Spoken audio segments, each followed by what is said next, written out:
Hi Science 30. In this video, we're going to be talking about some really cool stuff about genetic technologies. Okay, so what can we do with DNA using different technologies to maybe change DNA in certain ways? So before we're going to go through the notes, I want you to just pause and I want you to click on the link to this video and I want you to watch it. It's a super awesome introduction to the idea of genetic engineering. So genetic engineering is what we can do in order to basically copy and paste a gene from one organism to another. In that process, we make something called a genetically modified organism.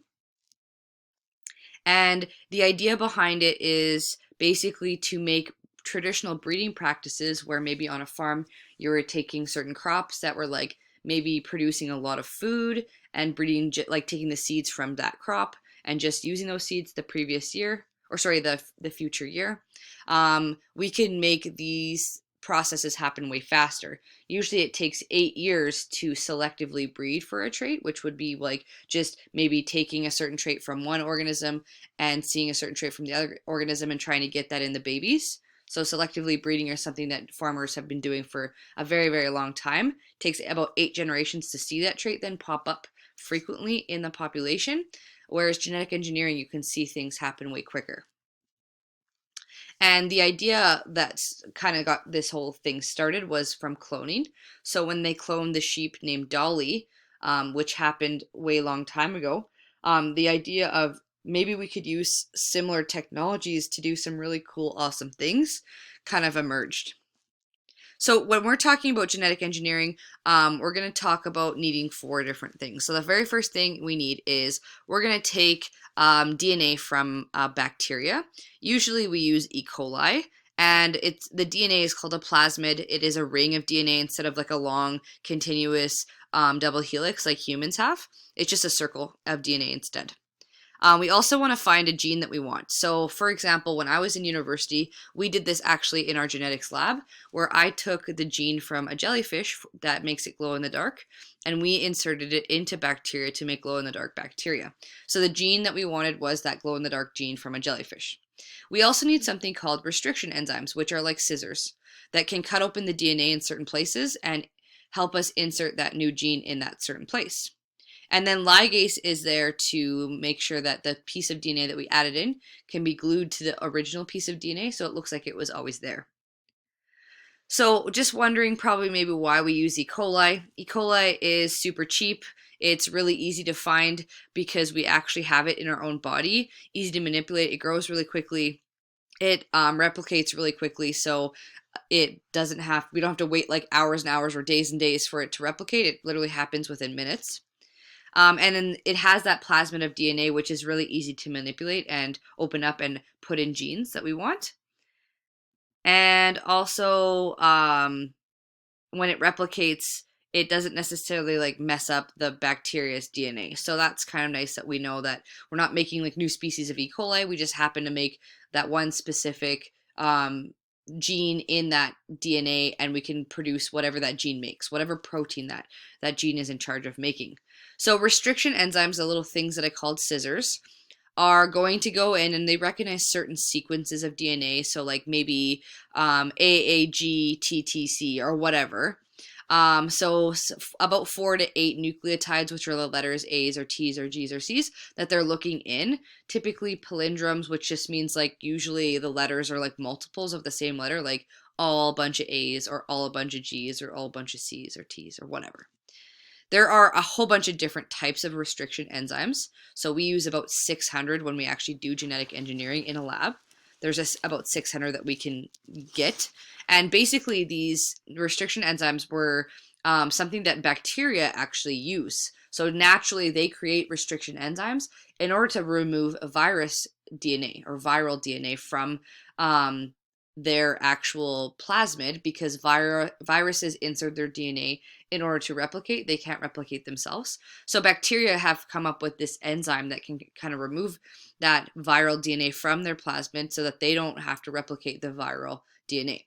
So we kind of stole them from bacteria, and we use them now in this process. So The genetic engineering process has steps. So very first thing that we have to do, we have to actually get the plasmid from the bacteria, and we have to cut it open. Then we have to take the gene that we want, so like the glow-in-the-dark gene, and using the same restriction enzyme, we're going to cut that glow-in-the-dark gene out of the jellyfish DNA. Then once we open up the plasmid of DNA, we take the gene, we put it into the plasmid, and then we use ligase to glue all the pieces together. So basically what's going to happen is that new E. coli is going to then replicate in a dish, and we're going to mass produce that glow-in-the-dark gene. Okay, usually what we're doing is not making glow-in-the-dark gene. We might be making like something like insulin, for example, which is a hormone that comes from a gene in our DNA. So maybe we inserted that instructions on how to make insulin into the bacteria, and then we can take it and isolate the insulin, sterilize it, bottle it, and sell it so that people who have diabetes can get that insulin. This is what the process looks like. So now we know the steps. Let's actually label this picture. So the very first thing is we're going to open up the plasmid of DNA using a restriction enzyme. We're going to get the desired gene from whatever organism we're stealing it from using the same restriction enzyme. We're going to put the desired gene into the plasmid of DNA so that we have a combined DNA. That stands for recombinant DNA. Then we're going to put it back into the bacteria. Then we're going to allow the bacteria to just basically go through the production of mitosis, and we're going to take whatever they're making, which could be insulin, we're going to mass produce it, we're going to sell it. So this is a video which I want you guys to stop and watch. It's super, super important. So the idea of genetic engineering has actually changed a lot in recent years, and they discovered something called CRISPR. And CRISPR is a new technology that can be used for genetic engineering, but it's actually way faster and cheaper. So it makes genetic engineering actually way more possible in real life. So I want you to stop, and you're going to watch this video, and it will help you find some benefits and unintended consequences to write down in your notes. You should have 3 of each. So another thing that we can use genetic engineering for is it's something called gene therapy. So basically, like, what if you have a genetic disease like hemophilia or cystic fibrosis or sickle cell anemia? We could use gene therapy, which is basically using genetic engineering in order to actually treat these diseases.